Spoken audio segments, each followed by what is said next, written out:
सोचो, आपके पास एक घर है, लेकिन आप बहुत बिजी हैं, बहुत कूल हैं, या फिर बस बहुत आलसी हैं घर संभालने के लिए। तो क्या करेंगे? केयर टेकर रखेंगे, कोई जो लीक टैप ठीक करे, कबूतर भगाए और शायद चाय भी बना दे। सिंपल लग रहा है ना? पर हैरोल्ड पिंटर की दुनिया में कुछ भी इतना सिंपल नहीं होता।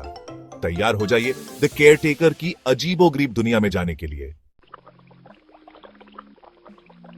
ये पिंटर साहब ना एक अलग ही तरह के लेखक थे। वो उस दोस्त जैसे थे जो ऐसे जॉक्स मारते हैं कि आपको सोचना पड़ता है ये मजाक था या कुछ और। वो थिएटर ऑफ एब्सर्डिटी चीज में माहिर थे। मतलब उन्हें दिखाना बहुत पसंद था कि जिंदगी कितनी अजीब और बेमतलब हो सकती है। और यकीन मानिए, ये नाटक अजीब से सन्नाटों, अजीब बातचीत और अजीब किरदारों से भरा पड़ा है। सबसे पहले मिलिए एस्टन से। वो एक नेक दिल इंसान है जो हमेशा दूसरों की मदद करने के लिए तैयार रहता है। एस्टन का दिल सोने का है और वो अपने आसपास के लोगों की परवाह करता है। थोड़ा धीमा और एक टूटी फूटी अटारी में रहता है। उसकी अटारी में पुरानी किताबें, टूटे खिलौने और बहुत सारे यादगार चीजें भरी पड़ी हैं। एस्टन को अपनी अटारी से बहुत लगाव है क्योंकि ये उसे उसके बचपन की याद दिलाती है। एक दिन उसे एक बेघर आदमी डेविस मिलता है और वो उसे रहने की जगह दे देता है। एस्टन का दिल इतना बड़ा है कि वो किसी भी जरूरतमंद की मदद करने से पीछे नहीं हटता। डेविस एक बड़बड़ाने वाला बुढ़ा है जो हर चीज की शिकायत करता है।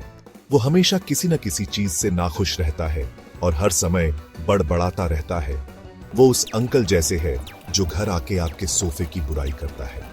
डेविस को किसी भी चीज में खुशी नहीं मिलती और वो हमेशा दूसरों की गलतियां निकालता रहता है। फिर है मिक, एस्टन का भाई, एक चुप्पा पर खतरनाक बंदा जो भूत की तरह आता जाता रहता है। मिक का स्वभाव रहस्यमयी है और वो हमेशा छुपकर काम करता है। उसकी आंखों में एक अजीब सी चमक है जो किसी को भी डरा सकती है। ये तीनों अब कुछ बहुत ही अजीबोगरीब हालात में फंसने वाले हैं। एस्टन की नेकदिली, डेविस की शिकायतें और मिक की रहस्यमयी हरकतें मिलकर एक ऐसा माहौल बनाते हैं जो किसी भी समय विस्फोटक हो सकता है। क्या एस्टन की मदद करने की आदत उसे मुसीबत में डाल देगी? क्या डेविस की शिकायतें कभी खत्म होंगी और मिक के रहस्यों का पर्दाफाश कब होगा? इन सवालों के जवाब जानने के लिए बने रहिए हमारे साथ।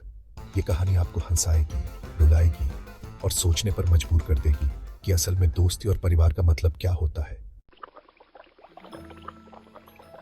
ये नाटक कार चेज या लव ट्रायंगल के बारे में नहीं है। ये कुछ और ही इंटरेस्टिंग चीज के बारे में है। पावर। इस अजीब से घर में किसका हाथ ऊपर है? पहले तो लगता है एस्टन, घर का मालिक, पावरफुल है, पर डेविस चालू आदमी है, अपनी चलाने में लगा रहता है। और फिर है मिक, परछाई में छुपा हुआ, जो सबसे ज्यादा पावरफुल भी हो सकता है। ये शतरंज जैसा खेल है, पर गालियां ज्यादा और मोहरे कम। एस्टन डेविस को घर लाता है, एक ऐसा घर जो दिखने में साधारण है लेकिन इसके अंदर बहुत कुछ छुपा हुआ है।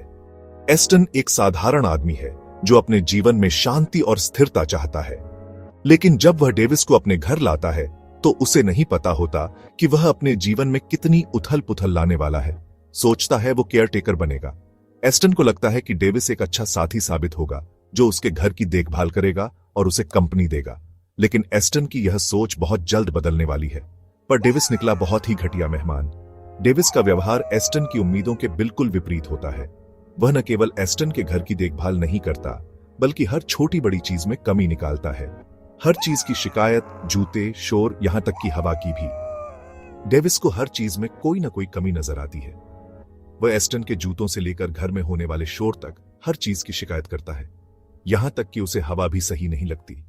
मिक आता जाता रहता है और डेविस के साथ दिमागी खेल खेलता है।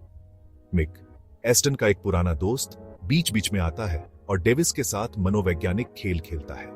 वह डेविस को भ्रमित करने और उसे परेशान करने के लिए तरह तरह के चालें चलता है।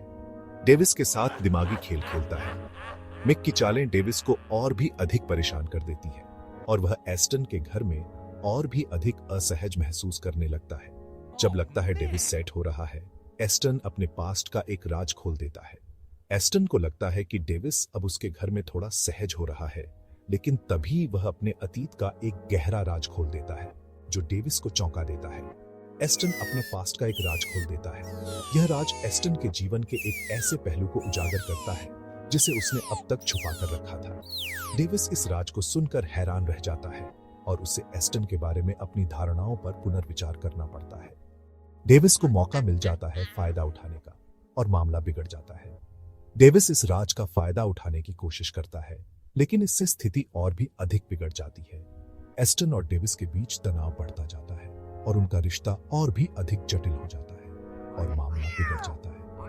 एस्टन और डेविस के बीच की खटपट अब एक बड़े विवाद में बदल जाती है। दोनों के बीच की दरार और भी गहरी हो जाती है और उनका रिश्ता टूटने की कगार पर पहुंच जाता है।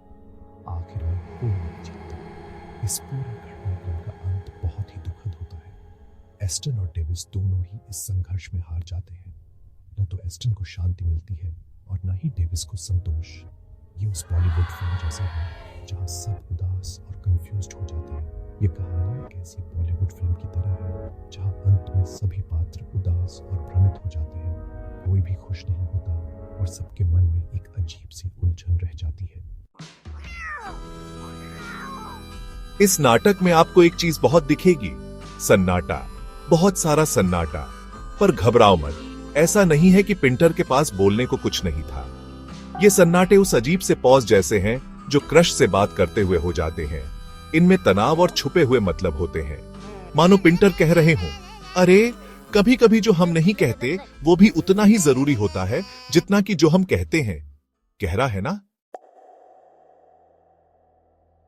इस नाटक को इंटरेस्टिंग बनाने वाली दूसरी चीज है कि कैसे सारे किरदार भटके हुए हैं।